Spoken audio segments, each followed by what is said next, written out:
musical, linguistic objects.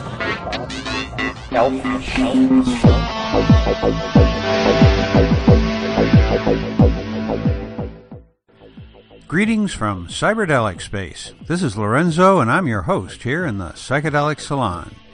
And you're probably wondering where I've been these past couple of weeks. Well, as I recently told fellow saloner Groove, well, I've just been goofing off. You see, once the end of the year holiday season came around, I thought that, I'd just take a week off and just do some reading and maybe binge watch a few shows. But you know what they say about it only taking 30 days to form a new habit? Well, I think that only applies to starting a new habit that isn't a lot of fun. However, I found that it only takes about 3 days to form a habit of goofing off. And so I just got lazy. But when a fellow septuagenarian like Groove wonders about where I've been, I figured that it may be time for me to resurface so that you don't think I've kicked the bucket. And I don't foresee that happening anytime for at least another decade or so. So I'm still here. And I still have a lot of things that I want to do. And now I've just wasted a few weeks by not doing any of them. So it's time for me to get back to the business of podcasting and writing and a few other things I want to do. But first of all, I want to thank fellow saloners, Light Spirit Essentials, Victor B., Ryan Q., Andrew D., and Angel R., all of whom made donations that are going to be used to offset some of our expenses this year. And I thank you all very much. Now, before I introduce today's program, I want to let you know that at the end of this podcast, I'll tell you about a few steps that I've taken to get the Salon 2.0 rolling along sooner than I originally planned. And the headline is that in addition to new programs coming out under the Salon 2 name, I'll also continue to do these podcasts as I've been doing for almost 12 years now. But with the addition of the Salon 2 programming, there should be at least one new program every week. But I'll be sharing the workload of doing them with some of our fellow saloners. And there will also be a way for you to become involved if that's something that you want to do. But first, let's get on with what will be the first podcast from the Salon in the year 2017, which should prove to be a very interesting year. Interesting, that is, in the sense that train wrecks are also interesting. Anyway, for our first talk of the year, it seemed to me that it would be appropriate for us all to get back into the groove by reminding ourselves about the importance of keeping our private communications and web surfing just that, private. And in my opinion, there are very few people in the world that are better able to answer our questions about online security than John Gilmore. Now, if you do a search on John, you're going to find that he is a man of many interests and has accomplished more than most of us even dream of. But today he comes to the Salon as one of the founders of the Electronic Frontier Foundation, EFF, which has been working to secure our digital rights longer than any other group that I know of. I should also mention that John is an integral member of Camp Soft Landing, where the Palenque Norte lectures are hosted at Burning Man each year, and he's been a friend of the Salon's podcast ever since they began. Now, just a heads up, but about 55 minutes from now, John is going to be talking about the spyware that tracks you through any email lists that you are on. Even if you are a security techie guru and don't want to listen to this entire talk, I highly recommend that you listen to what he has to say about companies that send out mailing lists for people. Maybe I've been out of the tech world for too long now, but this was really news to me, and I think it's important news. So now let's join John Gilmore and some friends on the Burning Man Playa at Black Rock City last August as he answers their most burning questions. Next up is John Gilmore, co-founder of the Electronic Frontier Foundation. Hello, folks. Hi. Crowd on up. Yeah, right. So I'm really here basically to answer your questions. So if you don't have any questions, we can all just go back to having conversations. But I've worked on drug policy for 16 years. I worked in free software for like 25 years. Co-founded the Electronic Frontier Foundation. Been to Burning Man for 18 or 19 years. So I got a bunch of things you could ask me about, but I don't know what you actually want to hear about. So raise your hand. Are your emails from 2003 accessible to some grand jury? Is that kind of the question? Well, it really depends who you sent them to and where you and the other recipients keep them. Like if you keep them in Gmail, they probably keep them forever. They were sent to somebody else, so they would have to go to the somebody else to get them. Well, in the UK, things are a bit different, where the GCHQ has actually tried tapping every packet that went through the international cables just to see if they could and what they could dig out of it, and they declined to say how much of it they keep or how long they keep it. So basically, the NSA can only collect information if it is relevant to a couple of broad categories, and one of them is the foreign policy of the United States, which means anything you say that affects anything that the U.S. does with any other country or any other citizen of any other country, then, it's kind of fair game if they want to claim it affects the foreign policy. Ordering drugs from somewhere, hello, come on in. Yeah, if you order drugs across an international border using email, somebody's probably reading that email. If you were to recommend a means of digital communication that is more secure, what means of digital communication would you recommend? Well, it depends. It depends is the answer. When smuggling contraband into Burma, what people have been doing is filling up USB sticks and walking them across the river from another country. Yeah, SneakerNet. And this is how all sorts of forbidden Western video and things like that are getting into that closed society, because you can carry a lot on a 32 gig USB stick these days.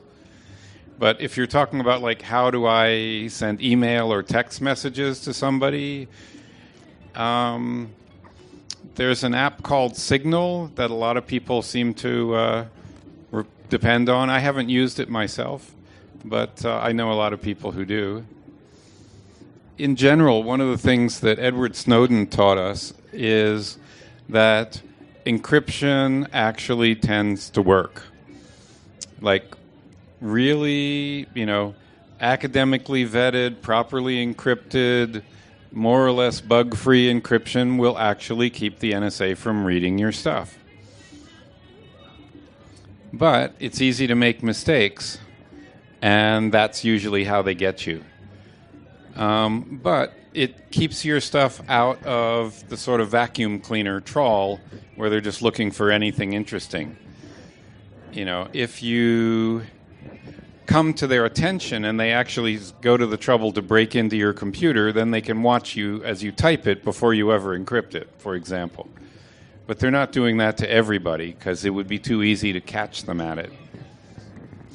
Do I have any insight into how pervasive parallel construction is? I think it's fairly pervasive.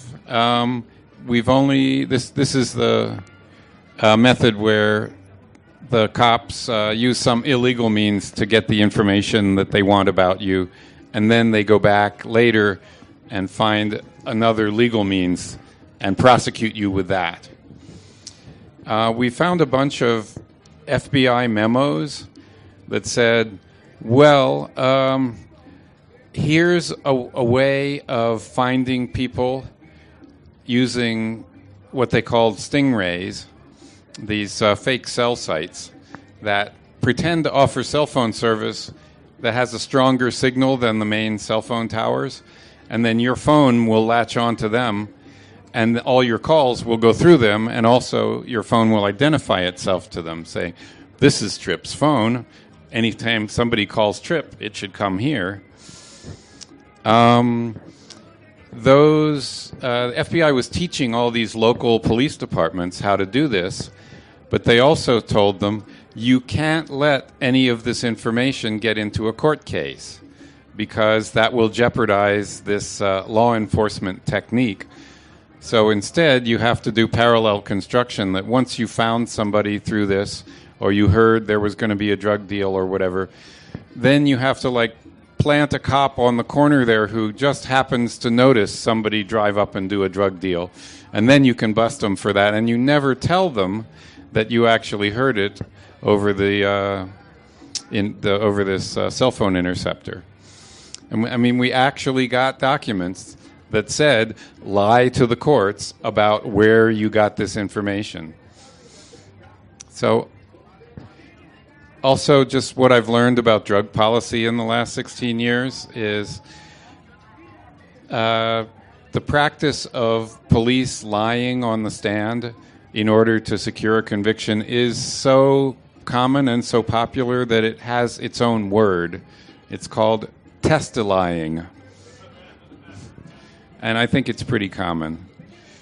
When I myself was busted years ago in an illegal search, I told my lawyer, well, this is an illegal search. They can't get me for this. And he said, well, kid, the cop will just lie, and the judge will believe him, not you. And that's still how it is, as far as I can tell. Anybody else? No questions? Am I going to have to ask you guys questions? I actually have 36 questions, but I was going to let other people ask them first. But my next question is, what are the main goals of the EFF in the coming year? What are you aiming at trying to accomplish? The main goals of EFF. Okay. Well,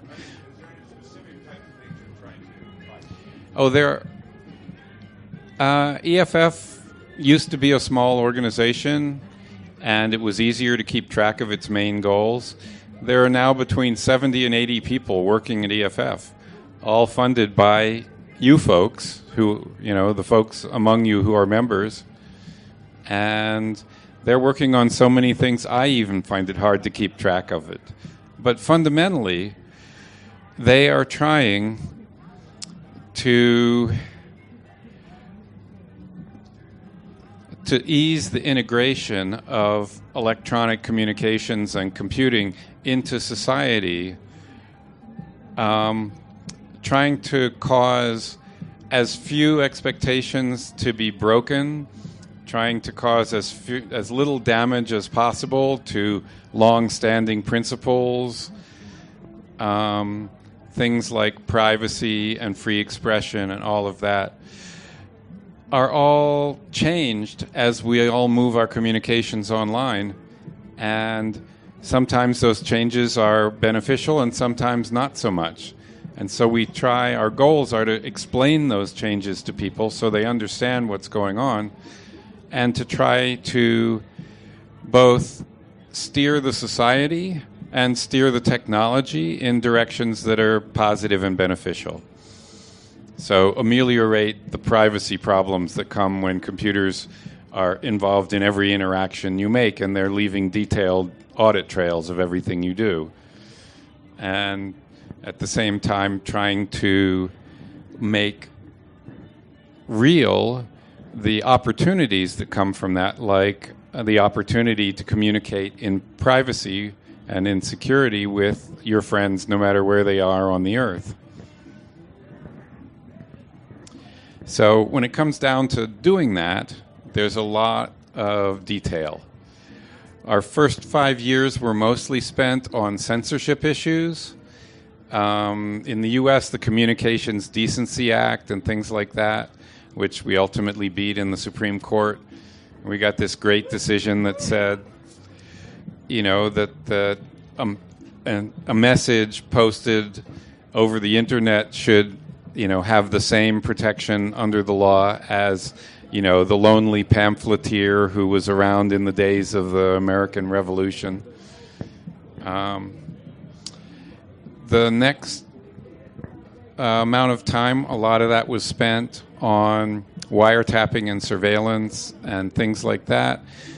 And then we spent another 5 or 10 years on copyright, and once Hollywood figured out that their revenue streams were threatened by the internet because they were no longer the monopoly or oligopoly providers of entertainment, then there was a lot of trouble with them trying to shut down anybody who made it possible to get any kind of music or movies or whatever that you wanted that didn't involve going through them.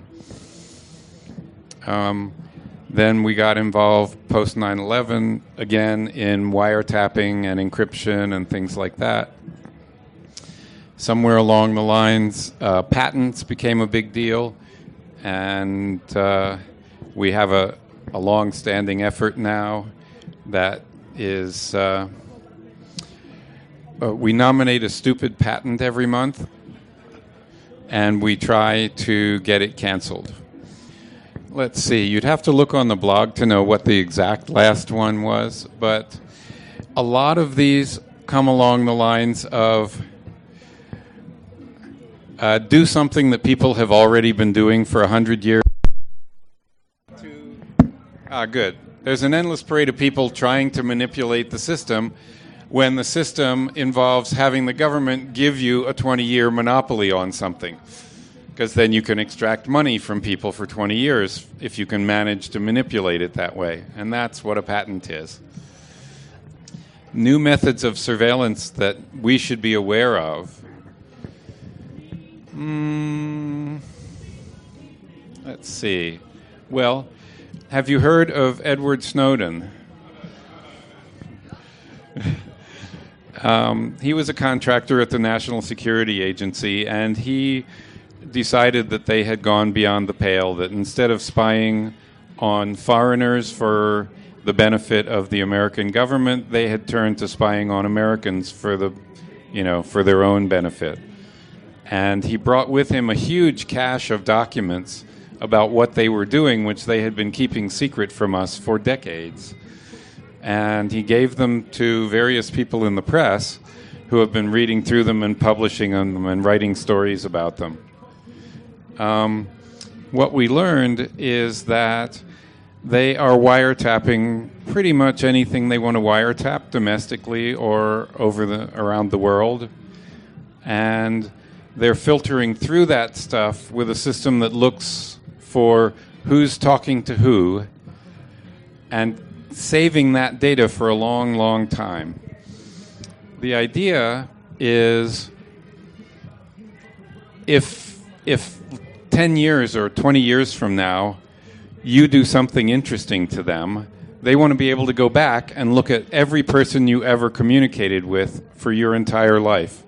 Where did you get these ideas? Who are you collaborating with? How can we stop you from doing the thing that now threatens them, whether it's good for society or bad? And so they're collecting not the content of your communications necessarily, but who's talking to who. And they'll use that not for your benefit, of course. So that's one form of communication. But yeah, go ahead.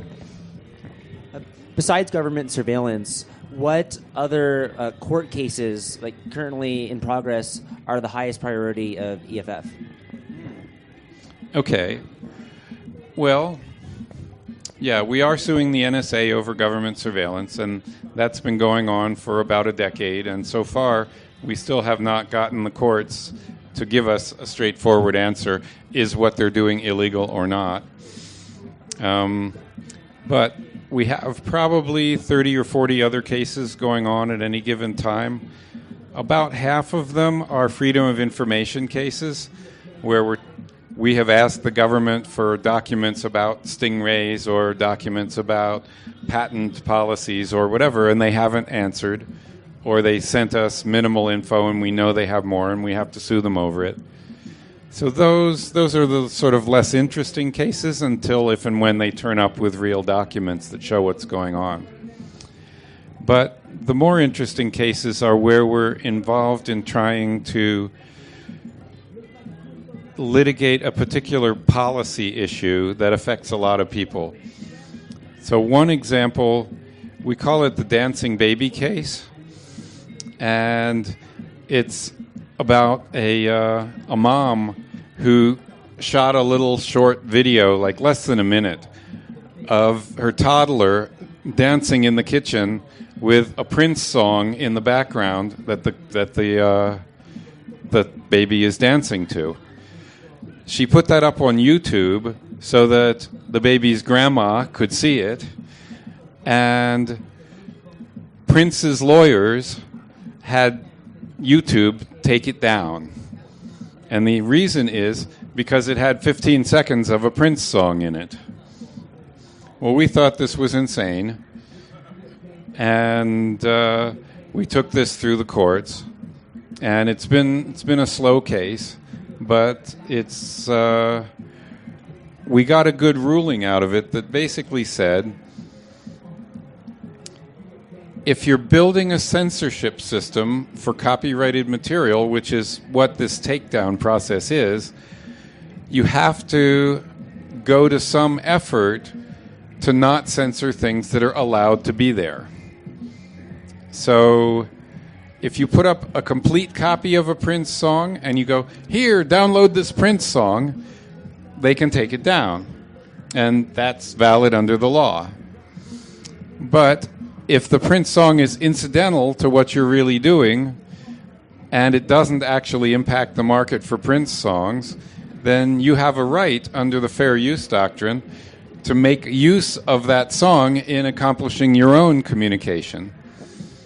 And the record companies had instead built a system that just looked for any snippet of any song that they owned and say, take it down, without ever even having a human look at it or listen to it, to say, were they making a fair use of it? Was this transformative? Was this educational? Was this incidental? Did this meet any of the criteria for legality?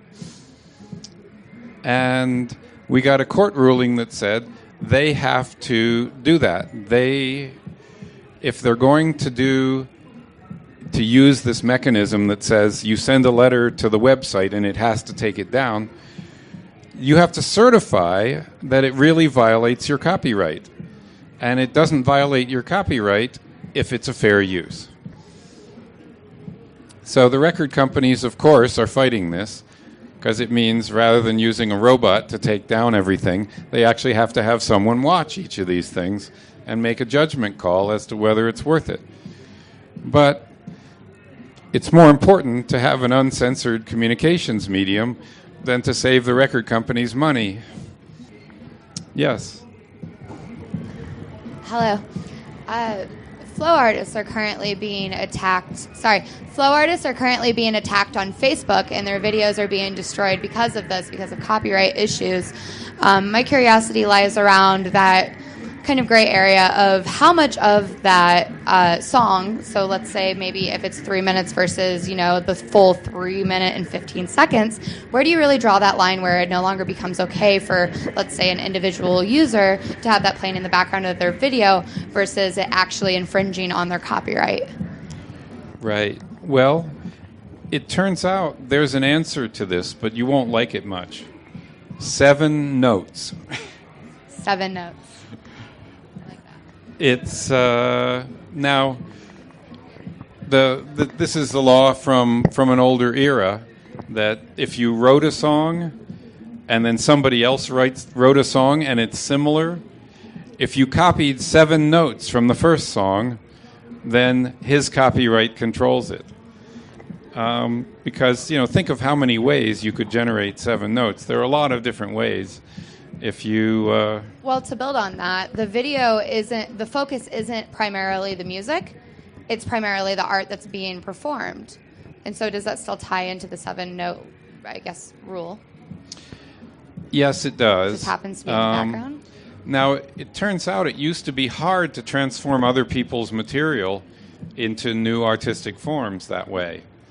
But technology has brought us the ability to just grab a chunk of music from here and some video from there and some imagery and some computer-generated stuff and merge it all together into a new art form.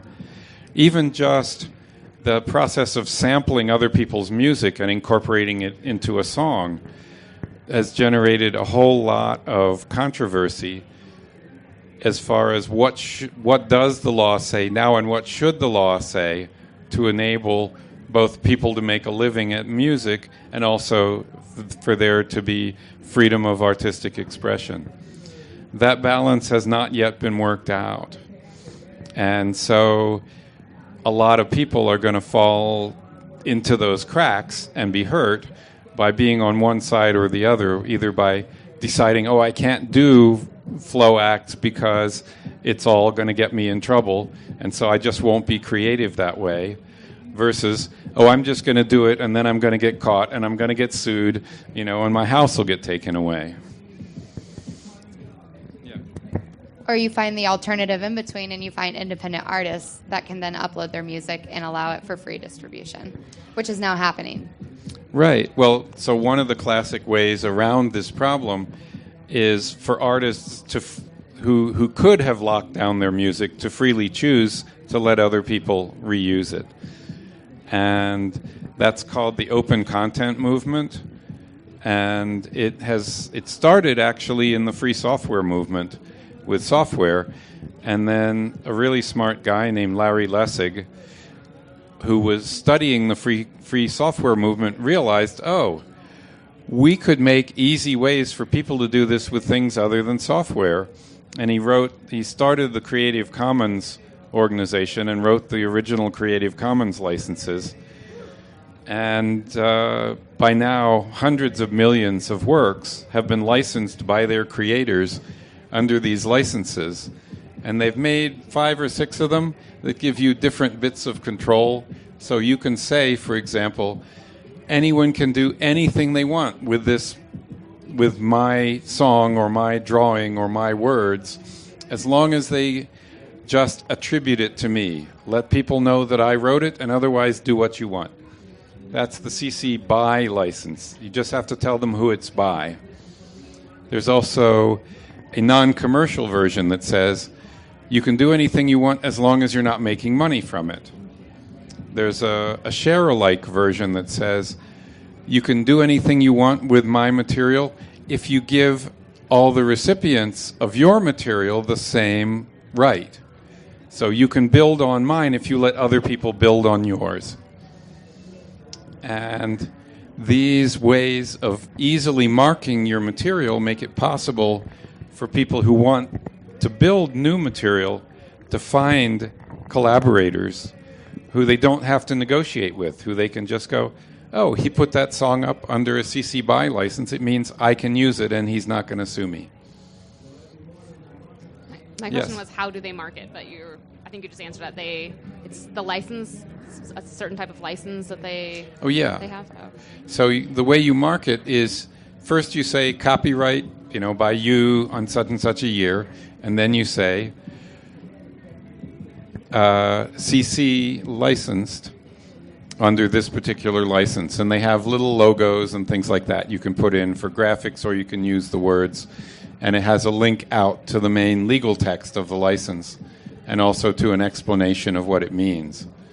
But fundamentally, once you've gone through this a few times and you've clicked through the link and looked at it, then you realize, oh, anytime I see this CC in a circle, it means Creative Commons, and it means I've got the right, instead of all rights reserved under copyright, it means some rights reserved, and the public can do other things.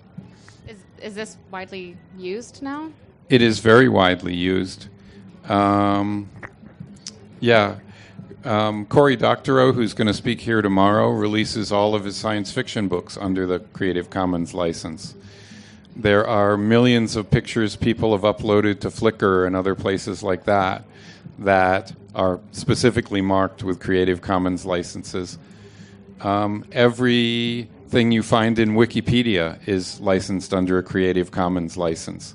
And so you're free to extract that and use it in other works. In the back.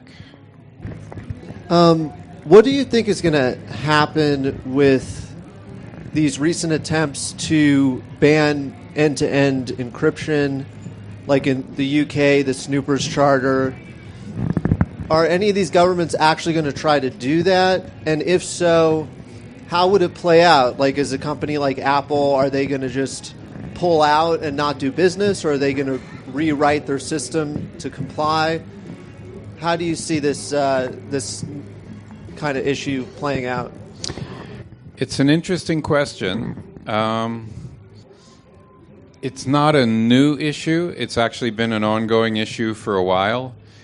10 years ago, if you had a BlackBerry cell phone, the texts that went from one BlackBerry to another were encrypted and were not readable without the help of the BlackBerry company. Now, it turns out part of the reason for this was they were marketing these to a bunch of companies, and if the company put a BlackBerry server into their own data center, then the messages could only be intercepted by going through the company's server. So even BlackBerry couldn't get at them. And this was a big deal for places like stock brokerages, financial institutions, places where leakage of information can cause large amounts of money to slosh around in bad ways. India got upset by this. They eventually went to BlackBerry and said, you can't sell these phones in our country because we can't wiretap them. Cops could go to BlackBerry with a subpoena and try to get this stuff, but the problem is a lot of governments are monitoring things that they don't want you to know they're monitoring. They don't want companies to know they're monitoring. And also, BlackBerry was based in Canada, which is kind of inconvenient for cops in the United States who didn't want to have to go through a whole international hoorah just to wiretap the guy who they're suspecting of selling marijuana or something. Back to privacy. 360 video is now coming out, big, round, rather expensive still, but coming out. And can't quite hear you. 360 video, the spherical video that takes here, unlike just or usual videos, you have control over where the camera's looking. In a 360 system, it's taking pictures all the way around you at the same time. So for documentaries and so forth, there's a whole question about how you direct people to look here and not at the guy running around doing something else over there. Have the EFF looked at the 360 privacy question at all? No, that one hasn't come up for us. It's still sufficiently small of a niche, and it also sounds like it's, in some ways, it's sort of a cinematography thing. Like, if you're actually trying to capture something in 360, but you want to direct people's attention here, what techniques do you use to do that? Not really our issue at this point. But the guy doing something else behind it that he wanted his privacy, people like here, if they were doing 360 video, not wanting to be in the video. Right. I think we have a 360 video camera in the room. Well, if you're recording video of people in all directions, especially if you're actually doing it for public release, you should be getting permission from those people. And if the camera can see more people, you need more people to give you permission. You may need to black them out if you can't get their permission. Hi. I was wondering about net neutrality as it applies to Internet of Things. For example, the content self-driving cars are collecting, and how do we ensure that as our roads are used by corporations and self-driving cars, how do we maintain sovereignty over the commons? Because let's say an exec needs to get to work, he pushes a button and all the cars pull over for him. So I wanted to know if EFF was thinking about that, and then also about video capture and live blogging. I know people that do live blogging, and they're always recording everything, and they go to events like this and Ephemeral and other things. And I was wondering, what can we do about that, and how can we defend privacy in instances like that? Right. Let me take the second half first, like the live blogging thing. Do you remember a product called Google Glass? Why did it die? It died because people thought it was creepy. And when people saw you wearing Google Glass, they walked the other way. And I think there's sort of a social process that goes on around these things, where currently the expectation is if you walk up and talk to somebody, you're not being recorded, you're not being live streamed to the internet, etc. And you need to, if you're going to do those things, you need to put people on notice and let them choose whether they want to participate in that. What was the first half? It was about Internet of Things. Oh, and self-driving cars. Yeah, the roads and all that. That your question sort of wraps up a whole bunch of different aspects. One of them is the detailed monitoring of ordinary activities, like Tesla recording everything that your car is doing, every bump it hits, and every time you push the gas pedal down or let it off or turn the steering wheel, and uploading that, for later analysis, how they can improve how they make their cars. There's a lot of that going on. Most of it's going on the web. Some of it's going on in apps in phones. And so far it hasn't really escaped beyond that very far, but people keep dreaming of this Internet of Things idea, not so much that it would help you, but that it would let them capture all sorts of stuff about you. Personally, I think we actually have to care about this, and the way I deal with it is I decline to use products that spy on me that way. So I don't do searches at Google. I have plugins in my browser that don't let Google Analytics run in my browser. There are like 15 different free services that Google offers to individuals and to webmasters and things like that. Google Fonts and CAPTCHAs and the analytics and free search and all of that you can drop into your site. Oh, the like buttons. There's another big one. All of those were not provided out of the generosity in their hearts. All of those were provided because they provided another data stream about what each person on the web is doing. And I take pains to turn as many of them off as I can. And often I do that just by declining to use the services that come with that price. Now, I'll get to you in a minute, but the self-driving cars and that sort of thing, there's a societal process of getting used to the idea of having robots drive us around and drive around packages and things like that aren't us, and fly through the skies without human control and all of that. It's the response of the traditional social and governmental systems to this has been to try to regulate it using government regulators saying, you can't sell those cars here unless they meet our criteria. You can't drive that on the roads of California because we didn't pass a law that lets you, etc. I'm concerned that, like with many things in the government, the people who regulate that will be captured by the people who are doing the work, and they won't really end up protecting the public. So I'm more interested in actually us creating a diversity of different ways of doing self-driving vehicles, so that you can't just buy it from Tesla or from Ford or whatever, but that there can be university projects that make self-driving cars, and you could actually run that code in your car if you wanted to. And in other words, that there'd be a whole ecosystem of these, and they would not only compete on how well they drive your car, but also on how much privacy they offer you, so that you could choose to have one that wasn't monitoring you everywhere you went, that wasn't telling Google every place you go, and it would give you the opportunity to make that choice.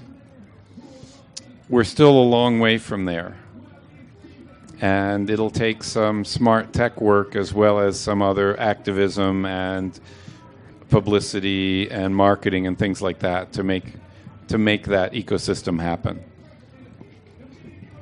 If you haven't already covered this, do you see a way out of closed app stores and ecosystems and back into the realm of open standards? I'm thinking of things like the Apple App Store, where there's one company with control over what code we can and can't execute. Oh yeah, there's an obvious way out of them. Don't use them. Don't buy Apple products when they lock you in to only using software that Apple approves of. It's really straightforward. It's like, don't buy food that poisons you, Don't buy from companies that try to control you. Yeah, on a similar note, do you think it's likely that there will be any sort of regulations passed in the U.S. that are similar to those in the EU, like the right to be forgotten, that would enable users who, in their youth, might have been ignorant and used Facebook, and Facebook had captured all of their information, and you might stop using a service like Facebook, but they keep your data forever? Do you think there's any way that consumers will ever be able to liberate themselves from Facebook and caching their data? The right to be forgotten is not one of my favorite things, actually, because it's a censorship mechanism. And so far it has mostly been used by rich people who don't want the public to find out what they've been doing, using particular laws in the UK.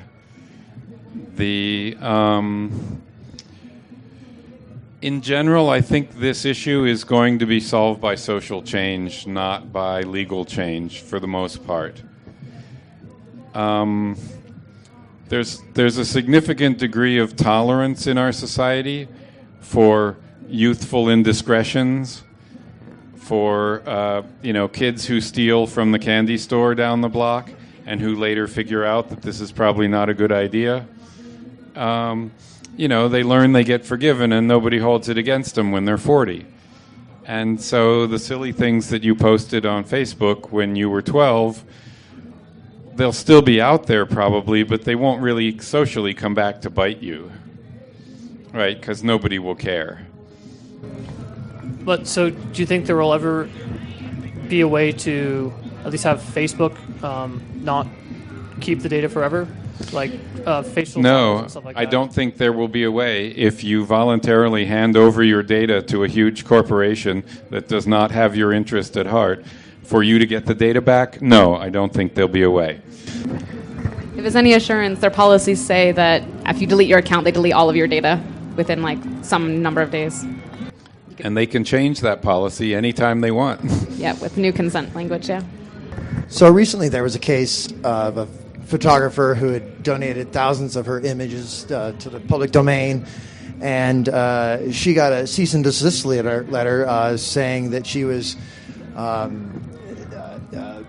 distributing images that were owned by the Getty Institute. Are you familiar with the case? I'm not familiar with that case. Okay. Well, it was recent, and what it turns out was that the Getty had acquired her archive of a public image, and then one of the Getty's third-party companies was just, like these patent trolls kind of thing, just sending it out. And so it's, I didn't know if the EFF had been involved in that. It's kind of like patent trolling, but this is a unique case because she had donated it to the public domain, and then they came back to her with the threatening letter, and so she's, suing them back to say, they've done this to other people. Yeah, lots of smaller foundations as well, some family foundations, saying, oh, your foundation is interested in protecting the First Amendment, and here are our projects that work on the First Amendment. Would you like to fund one of them? Our original breakthrough in that realm of foundation funding came through around electronic voting, because there were a bunch of foundations back in I think the Bush versus Gore days, that wanted to protect the integrity of the election system. And they saw us, both our ability to see the policy issues and the technological issues in that, as key to protecting the election from being stolen or invalidated, by people breaking into the voting machines and changing all the votes. But interestingly, foundations tend as a species to act like lemmings. If they've never heard of you, they'll never send you money.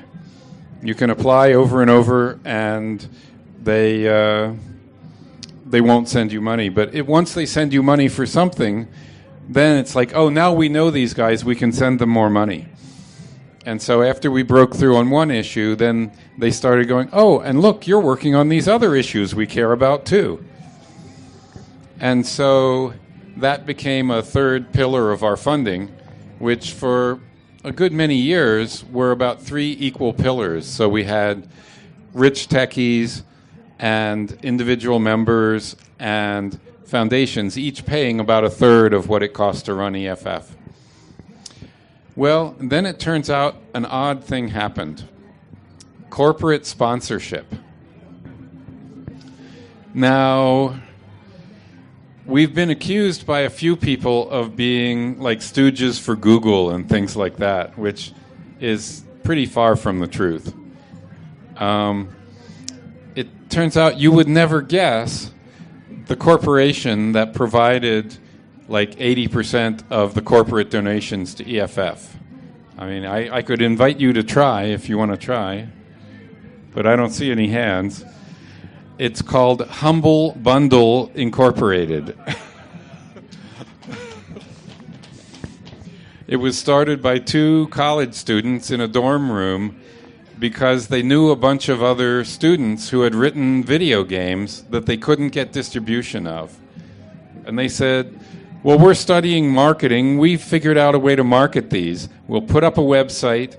We'll let people pay whatever price they want for this bundle of like 6 video games. But it comes with a deadline. You can only buy it for the next 3 weeks. After that, we'll shut it off. So you better buy it if you want it. If you want even one of those games, you could send us $5 and you get all 6. And they were successful. Their first round of doing that raised more than $1 million. And they made a pledge that if they raised more than $1 million, they would free up the source code of all those games too, and they did. But part of their marketing model was, besides getting to set whatever price you wanted to buy the bundle, you could also allocate a fraction of it to 2 different charities. One of them was called Child's Play, which buys video game consoles and gives them to kids in hospitals. And the other was EFF. And on the sliders, they just put up sliders where you would buy the thing, and they had it set by default that 10% of the money would go to the charities. But you could change that slider so 100% of the money went to the charity, or 0. It was all up to you. And then these charities co-marketed the video games. So we put out a blog post that says, hey, if you want a bunch of video games at whatever price you want to pay, they're over here. And oh, by the way, you'll be supporting EFF if you buy them. That dorm room effort became a company and marketed hundreds and hundreds of video games and books and other things. And EFF became one of the charities that was in many of their bundles. And the result was they donated multiple millions of dollars to EFF. That distribution model is now declining. I'm not sure exactly why, but the result is their donations have been going down over time. But for about a 5 or 6 year period, they were giving us $2 or $3 million a year. And our budget nowadays is about $10 million, so that was roughly a quarter of it. So we had 4 independent pillars: the individual donors, rich techies, foundations, and a few silly corporations. And the result of that was that EFF has been independent of all of them. None of them can control us. None of them can tell us what to do. And so we're free to follow our own principles and our own hearts in trying to do the best job we can for society. And that's where our funding comes from.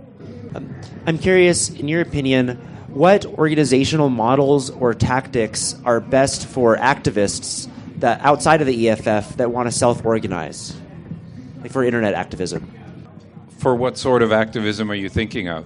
Maybe like students on a college campus. Would you support people getting involved as individuals or forming chapters, or like in the general public? Do you think that in-person meetings still have a place in internet-based activism, or do you think that this could largely take place online? Oh, I think both are true. I think there's no substitute for meeting the other people around you who care about your issue.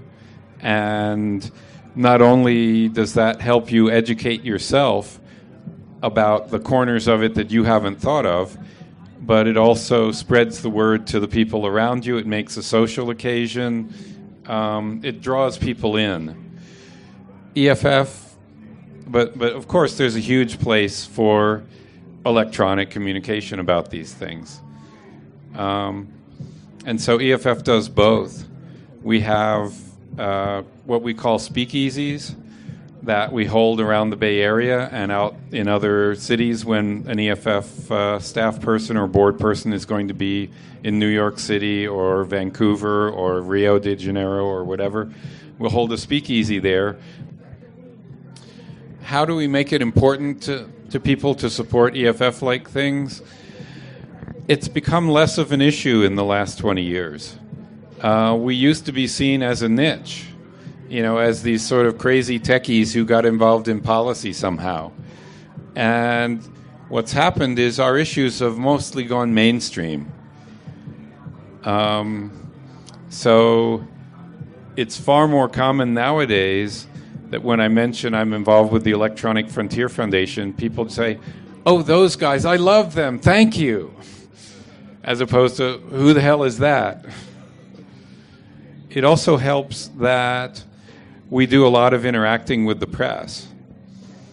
One of our first roles, actually, when we were founded, was trying to explain technical issues to the press so that they would write coherent, intelligent stories about them. One thing that I learned from living with a journalist for a long time is being a journalist is like being a politician. You're expected to be an expert in whatever the news of the day is, and tomorrow you're expected to be an expert in tomorrow's thing and forget what it was yesterday. For journalists to be able to pull that off, they need sources who they can trust to tell them what's really going on. And a lot of journalists would call us up when, some computer got hacked somewhere or somebody's privacy got violated or somebody got censored or sued. They'd call us up and say, "What are the real issues in this? Whose ox is being gored here, and why do we care about this?" And we would try to explain it to them. And the result was we got written up a lot and we get quoted a lot in the press. We now have 2 people who work full-time just handling press inquiries. And most of those people, you never even see their names in the press because they're not being quoted. They're just passing the reporter on to, "Oh, you called in about this lawsuit about the public domain photographs? Here, let me get you to the lawyer who's working on those copyright issues, and he'll tell you what the real story is." It's just been a real flood of communication through the press with us, and the result is it's given us a very broad reach around the world that when we have a point of view on these issues, the press is often willing to print it, at least as one of the ways they talk about the issues. Yeah. Do you have any thoughts about? It seems like anytime you bring up the idea of privacy, you're almost always talking about policy. In that, we need these human structures in order to make sure that privacy gets retained. I've always thought that privacy would be enhanced if we could build it into the infrastructure itself, so that it wasn't an option to have privacy. If it was built in, so that when the technology gets used, the privacy comes cooked in. Do you have any ideas about where that might be going in the future, or is there anyone thinking about that sort of thing? Yes, actually, we think about that a lot. One of the early sayings of one of our founders is architecture is politics. In technology, if you architect the system to make the right political choices, then those political choices don't have to be argued about later. So if you architect the system so that it doesn't collect everybody's information, you don't have to argue about who gets to look at it later, because the information was never collected. If you architect a system so that there's no central point of control, then you don't have to argue about who should exercise that control. And we actively try to work with technologists to look at the social implications of the systems they're designing and nudge them in the direction of better social outcomes, of wider distribution of power, of less opportunity to intercept or monitor, to less opportunity to have security issues. We actively work with companies and with academic researchers and people like that to try to make the infrastructure more, give us fewer things to argue about in the future. But also, we have a tech department that looks at opportunities where nobody's building that kind of technology and where we could step in and do that. So one thing that we did that took about 3 or 4 years between negotiation and finding partners and programming and debugging and rolling it out was a system for setting up encrypted websites automatically. It turns out, we already have ways to make your web traffic private, so it can't be monitored by a third party like the NSA, or even a third party like your ISP, or the guy next to you in the coffee shop. But those technologies, HTTPS, the secure web technologies, were only being used by big companies because they were too painful to deploy. And we saw an opportunity there that if we could automate the deployment of certificates for that, then it would enable a wide variety of smaller websites run by individuals, companies, blogs, things like that, to automatically let people connect to them privately so that nobody can tell which things you're reading and what things you're posting. And we rolled that out about a year ago, and it's been a remarkable success. Just general discomfort with knowing that the company has your information. So I wanted to ask if anonymizing the data does anything, makes any difference to you. So let's say if there was some way to enforce that all data that was collected was anonymized such that they could never determine that the data was yours, but they could use the aggregate data to make, say, better products, or, because I think most of the time they probably are concerned mostly with, well, actually I don't know, but a lot of times some of the data is used probably just in aggregate, and some maybe just personal, search ads, when they target you from your search preferences. So.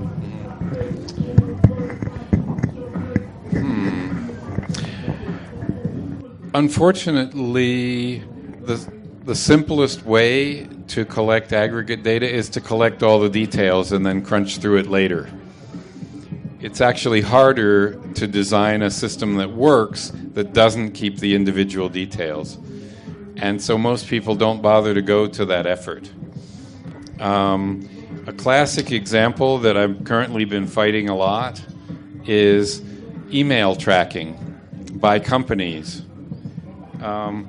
If you run a mailing list, it's probably being run through somebody's company that either offers free mailing lists or like $5 a month for mailing lists, places like MailChimp. Those companies don't just post. If you send a message to that list, they don't just repost your message. They go in and change the message to insert tracking technologies so that they're basically abusing the standards for sending multimedia mail by generating a unique URL, not just for every message sent, but for each recipient of that message. So if you have a mailing list with 1,000 people on it, they will generate 1,000 different URLs and send each one individually to each recipient. And then anytime somebody accesses that URL, they know exactly which person was reading which message and clicked which link in it. And they store all that information. And they think of this as a standardized marketing technique, and I think of it as spyware. And I refuse to click those links, and I refuse to support organizations that do that. The technique was developed by spammers to figure out whether you were reading their spams. And the data it provides is unreliable because there is no internet protocol for saying, for telling the sender, oh, the recipient just looked at this message. So instead, they're abusing existing protocols to try to get that effect, but the result is it's not accurate. If you read that message on your phone, it doesn't necessarily download the image that would tell them that you read it. And if you read it in this mail reader, it'll look like you never saw it, whereas if you read it in that mail reader, they'll think you opened it. So not only is this marketing data inaccurate, but it's intrusive, and almost none of the organizations that are doing it know that they're doing it. I regularly interact with, more than 100 nonprofits because I'm a donor to a bunch of nonprofits, and I get on their mailing lists. And they send me these messages that are full of spyware, and they're horrified when I send back, like, I didn't open your message because it was full of spyware, and I won't send you any more donations unless you fix this because I don't support places that spy on their members. Do you think that the way forward is regulation requiring the companies don't store personal information, or at least make the consent language more clear and mutable, or do you think it's just the masses not using products that do things like this? Well, the European model has been to try to regulate these things, and my impression I haven't talked directly to European regulators about this. I've talked to people who interact with them, and I've talked to people who are regulated by them, and all of those people pretty much agree that the regulation is an ineffective and intrusive joke, that it doesn't actually, like, for example, there's a guy who invoked the European Data Protection Directive to say, okay, this says I have the right to get all the information a company has about me. And he sent a demand to Facebook, which has an Irish subsidiary that serves Europe, and said, send me all the information you have about me. And they sent him like 4 boxes of printouts, like this much stuff. And he's suing them in Europe for collecting information about him that he didn't authorize, and it's going nowhere, of course. And Facebook is still collecting all that information about all the other 500 million people in Europe. So I don't think regulation is particularly effective at this. I'm not sure what will be. There are some precedents for this. In the 1930s, when automated telephone systems were getting designed and built and deployed, they collected detailed records about every phone call, who called who and how long they talked, and they used this for billing. And this is still the way it is in the United States. When you get your monthly phone bill, if you get a monthly phone bill, it has a list of every call you made. In France, this was not true for a long time after World War II, because in France, when the Germans took over their country in the 1940s, they used that information to round up the underground. And when the French got their country back at the end of World War II, they said, we're not going to build a system that leaves that information lying around for next time. Unfortunately, I think it's going to take some mass privacy atrocities before people will pay attention to how much information they're giving to people who do not have their best interests at heart. And the current generation of people who are using cloud services and smartphones and all of that stuff have not yet been seriously burned by that. And they will only change that when they get seriously burned. I wish I knew a way to prevent that. I don't. People to figure out what you think they might want. You've heard of Operation Brandeis, but DARPA project? Operation what? Brandeis, the DARPA project. They're doing, it's the government's response to Facebook and Google. They're trying to build new technologies to allow internet sovereignty. So I was wondering if you'd heard about it yet. No, I'm not sure what it is. Okay. I mean, talking about sort of internet sovereignty, the internet was designed as a widely distributed system that has no center. Anybody can make a little internet that just connects up the people who they know with physical wires or with radio signals or whatever. We do this here at Burning Man. Different camps have radios that talk to an antenna in center camp, and we can push packets around to each other. And when we want to connect that to the other networks, we don't need to go to some central authority. We just need to go to one other guy who we want to connect to and get his agreement, and we can start swapping packets with him. And the result has been a very robust system that's also very hard to censor. It's hard to take it down, either intentionally or accidentally. Similarly, the web was designed as a widely distributed system. You didn't need permission from any given place to publish a website. If you stuck a server on the internet, you could put up a website, you could put up 10 websites, you could host your friends' websites. Nobody needed permission from anybody to do that. That widely distributed system has been slowly and carefully surrounded by a small number of companies, Google being the primary one, that found an opportunity to make money out of tracking what people were doing. But if your web access went from your laptop on the playa direct to somebody's server in New York City, how is Google going to find out that you went to that website? Well, yeah, if there's Google ads in that website, Google gets notified whenever you access that page. If that page uses the free Google fonts, they get notified by your browser when you download the font into the page.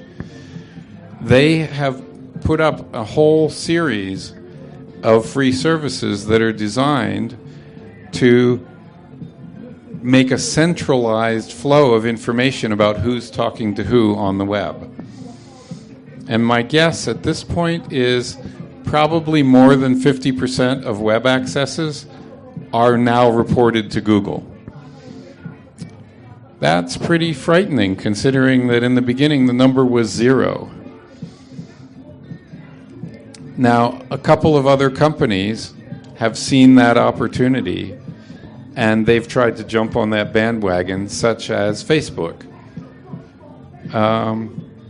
And they all have these slimy privacy policies that basically say, well, you really think of us as having one main service, like Facebook's service being the social media thing and Google's service being the search thing. But actually, we have a whole variety of services, and we can freely aggregate any information we collect about you from any of these. So the Google like button service, the G+ button, such as it, if it still exists, is a service that they provide that you don't think of as a Google service, especially if you never click it, but it's watching you every time you bring it up, every time you load a page that has that G+ or that F or that LinkedIn or that Pinterest or whatever button. Each of those companies is getting a packet that comes back from your browser that says, he loaded that page at this time from that IP address. And they have succeeded in surrounding a widely distributed system with a logging infrastructure that not only serves them, but also serves the governments that are trying to monitor their own populations. And that's been done with the active participation of all of us. What plugin do I use for web access, you mean? Well, I use Firefox, and I use NoScript. And I also use a cookie manager, of which there are dozens. And EFF has put out a similar cookie-ish manager called Privacy Badger, which I think about 2 million people are using now, that turns on a web feature that says, I want you, your web server, not to track me. And then if it sends back cookies, and the cookies are more than just totally trivial, like what language you speak or whatever, then it will block those websites. It will refuse, it'll tell your browser, don't talk to those websites. And so rather than having a blacklist of places that are good and places that are bad, it will actually measure what the web services are doing, and when they do things that are intrusive to your privacy, it will block them. You're listening to the Psychedelic Salon, where people are changing their lives one thought at a time. Now, as a complement to this talk that we just listened to, I highly recommend that you go back to podcast number 522, Surveillance, Capitalism, and the Internet of Things, with Cory Doctorow. As you know, this was Cory's talk that was also given at the August 2016 Palenque Norte Lectures, and I think that it was given the next day or so after the talk by John Gilmore that we just listened to. And together, I think they will provide you with all of the tools that you'll need to keep your privacy more secure in the months ahead. Now, let me pass along what's taking place with what I've been calling the Psychedelic Salon 2.0, or simply Salon 2. Rather than go into all of the reasoning behind this right now and the long-term vision, let me just give you the headlines. To get things started, I've now met with the Symposia group, along with Shauna Holm and Bruce Damer. And here's what we're going to do. I'll call that group the Salon 2 Curators right now, but please keep in mind that this is only the organizational phase and that eventually there are going to be many ways to become involved in Salon 2 for you and for the rest of our fellow saloners who would like to become involved as we move forward. And it's not going to be just podcasts, by the way. Anyway, the curators are putting together some of their material and are going to create complete podcasts that will still be introduced briefly by me. And we'll be numbering these podcasts as Salon 2-001, Salon 2-002, etc. At the same time, and possibly even in the same week occasionally, as a Salon 2 podcast is released, I'll continue podcasting as I always have been, as long as my backlog of new material lasts. And since I'm still receiving more new material each month, well, it looks like I'll still be doing the current form of the podcast as well for quite some time now. Now, before long, I'll be posting, both on the forums and on our Slack site, some requests for audio help that the curators are going to need. I know that several of our fellow saloners have told me that they have audio expertise and are willing to help. And now we finally will have some very specific requirements for you. And as we go forward each week or so, I'll bring you up to date as to how we're doing on getting the Salon 2 podcast going. Oh, and don't worry about you having to do anything to get both podcast streams, because I'm going to be including the Salon 2 podcast in the same RSS feed as you're now getting for this podcast. And hopefully I've explained this well enough that for right now you get the idea that this is going to be a great year for podcasts from the Salon. Now, next week, after the inauguration of a new U.S. president on the 20th, I'll post a podcast that I promised you on the day after the November elections here in the States. And that is to give you my take on how I see the chaos in the world unfolding over the next few years, along with a few ideas that I have about how we can not only make the best of the immediate future, but how we can also have some enjoyment along the way. Now, in closing, I want to mention the passing, last October 29th, of one of our most esteemed elders. I'm speaking about Francis Huxley, who was Aldous' nephew and was one of the last of his generation of intellectuals to leave us. The Guardian in the UK began its obituary of him saying, Francis Huxley was an anthropologist fascinated by shamanism, myths, and religious rites, who strove to protect indigenous peoples. In the early 1950s, the anthropologist Francis Huxley, who has died at age 93, undertook pioneering fieldwork among the Yoruba people of the Amazon basin. The resulting book, Affable Savages, from 1956, adopted a new reflexive approach to the study of culture in which the author's encounters with the other are reflected as much in personal reactions as in objective descriptions.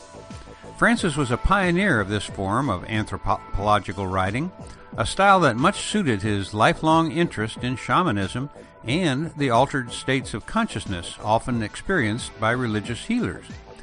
While this novelesque way of writing was largely shunned by his contemporaries, eventually it became commonplace. Now, I won't read the rest of the obituary here, but I'll link to it in today's program notes, which you can find at psychedelicsalon.com. However, I do have a few personal observations that I'd like to make right now. First of all, I really like the name of the people who were the subject of Huxley's first book, the Yoruba. You see, just previous to where I now am living, I lived on Yoruba Street, and I love telling people how to spell it. You see, Yoruba is spelled U-R-U-B-U. U-R-U-B-U. But I digress. You may find this strange, but whenever the subject of raw oysters comes up, the first thing that comes to my mind is my last encounter with Francis Huxley.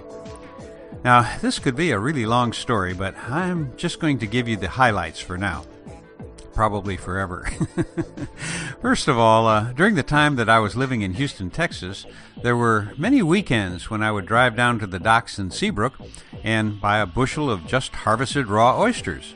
Then some friends would stop by my house and we would shuck and eat them in record time. I could easily eat several dozen myself in a single sitting, and I was and still am a devotee of raw oysters. I just don't eat them anymore. Now, fast forward a few decades from my Houston days as a lawyer to Cortez Island up in Canada. It was September of 2000, and there were about 80 of us attending an invitation-only conference titled Entheogenic Evolution. Fortunately for me, my wife was invited, and so I got to tag along.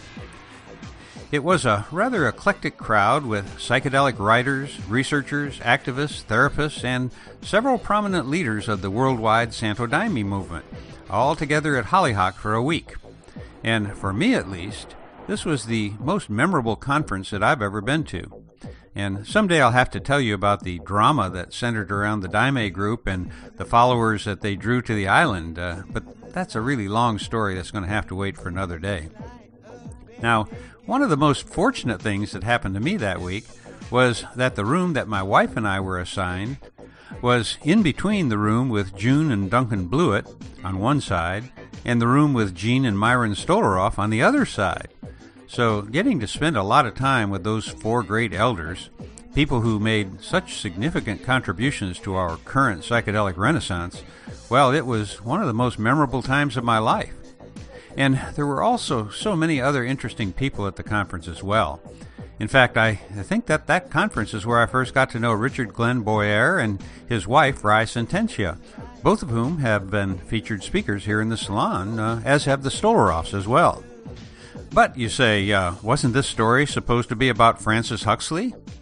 Well, it is, and in fact, it actually was the most memorable moment for me of the entire week. Now, you have to readjust your thinking about me here, because back then I hadn't even become Lorenzo yet. I was still little Larry, who was awestruck at being able to spend time with so many people that I'd only read about before. And being a big fan of the Huxley clan, I naturally acted like a psychedelic groupie and made it a point to spend some time talking with this last legend of the Huxley family. And so it was, on one of our last evenings there, that the wonderful staff at Hollyhock put on a huge outdoor barbecue that featured, as you by now have guessed, it featured oysters, both barbecued and raw. Now, for quite a few years before this, I'd sworn off raw oysters because, well, it's very difficult to be sure that they're safe to eat. Things were different when I could drive down to the Texas docks and talk with the boat crew that just came in with a fresh load. But eating raw oysters without knowing where they came from and who caught them was, well, it's just something that I wouldn't do anymore. At least I always resisted until that evening, when by the water, Francis Huxley came up to me with a plate full of raw oysters and offered them to me. Naturally, little Larry tried to impress him with how safety conscious I was about eating raw oysters, but he only laughed at me and said, "Not only did these oysters just now come out of these waters right around the point, they are without a doubt the very best oysters that I've ever had in my life, and I'm not going to let you miss out on them." Well, I'm not saying that I gave in to peer pressure, because I am far, far from being a peer to a man like Francis Huxley, who, well, he's accomplished so much in his life. But I did give in to his great smile as I swallowed what would be the last few raw oysters that I've ever eaten. Sure, I've been tempted to eat another raw oyster from time to time, but if I ever do eat another raw oyster, it's going to ruin this story that I've been waiting to tell you for, well, ever since I started these crazy podcasts. And yes, I probably should read you a list of some of the great things that Francis Huxley accomplished in his life, but to me, they don't mean nearly as much as my memories of that evening by the water at Hollyhock, eating raw oysters with Francis Huxley. I've had a few perfect moments in my life, but that one there is right up near the top. And I guess that I should add one more thing here, and that is to mention the fact that for the last decade or so of his life, Francis Huxley was cared for by a woman who was his ex-wife and by her current husband. Now, I've only met her briefly one time, but her current husband played a very significant role in an experience that was a real turning point in my own life. And while he most likely doesn't remember it as clearly as I do, I will never forget what he did for me. Which, at long last, brings me to the point that I've been trying to make here. In this life, for me at least, it seems like it has been the little things that people have done for me that have made the most lasting impact. Those two men did what I'm sure they considered to be trivial things, like talking me into eating what my memory tells me was the most delicious raw oyster that I ever ate. It was an insignificant moment for him, but for me, it was obviously very significant. So, whenever you have an opportunity to do a kindness for somebody, don't pass it up. You may have a much more profound impact on them than you can know. And that something can be as simple as smiling at the next stranger that you see. Because most likely he or she is having a difficult day too, just like you are. And your little smile for a stranger lets them know that Yes, life is often a struggle, but you know how they feel. We're all in this together, you know, and sometimes your smile can make a much bigger difference than you think. And for now, this is Lorenzo signing off from Cyberdelic Space. Be well, my friends.